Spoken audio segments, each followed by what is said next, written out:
Did Hitler secretly convert to Islam? Sometimes when you read about Hitler and Islam, you feel that Hitler was a Muslim. And when you see one of Hitler's most important men, Himmler, whose conversion to Islam is almost certain because of his Islamic culture and his constant desire to include Muslims in the ranks of the Third Reich. And he actually achieved that. Let us not forget that the Germans are friends of the Arabs, past and present, and were not possessed of expansionist ambitions except against their neighbors as a result of ancient feuds.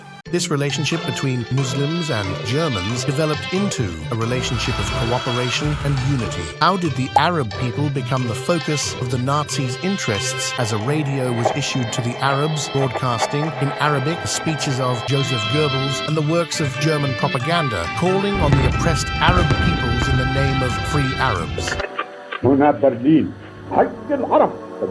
Muslim peoples in Eastern Europe were also subjected to German temptations with the aim of winning them over to Germany's side, including the Crimean Tatars and Chechens, after Hitler promised them to rid them of the Soviet Union and re-establish their former Islamic countries. Hitler tried to win the Muslims over to Germany during World War II, especially the Arabs, and the interview that took place between the Mufti of Jerusalem, Amin al-Husseini, with Hitler on November 28, 1941, in the presence of both German Foreign Minister Ribbentrop and the group of the German ambassador to Iraq, and the Mufti's assurance to Hitler that the Arab countries are confident of Germany's victory and that all the aspirations of the Arab nation will be achieved with Germany's help and the Arabs' willingness to cooperate with it, whether by carrying out operations against the British and French in the Arab countries or by forming armed Arab teams to fight alongside the Germans. What did the Mufti ask Hitler before arriving in Germany? The Mufti asked Hitler to recognize the independence of Arab countries and give up the mandate, in addition to the independence of countries subject to English occupation and the return of Aden and the parts separated from Yemen. Also, he declared not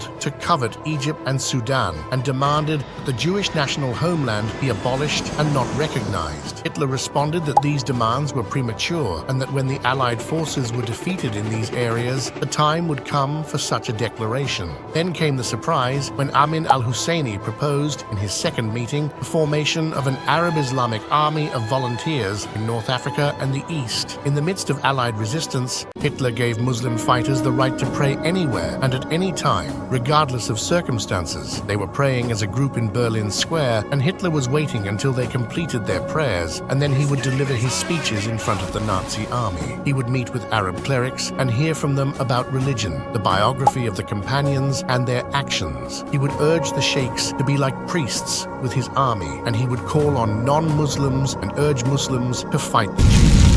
Despite the opening of the doors of German military colleges to train Arab and Palestinian youth in what is considered the nucleus of the Holy Jihad army in its second phase, Hitler's assistance to the Muslims of Bosnia and the Muslims of Crimea and his promise to the Arabs to destroy the Jews, did Hitler convert to Islam? The answer is that Hitler saw this as a political alliance because Muslims believe in jihad. In fact, Hitler refused to meet Amin al-Husseini at first until Himmler convinced him in the end Hitler did not believe in Islam.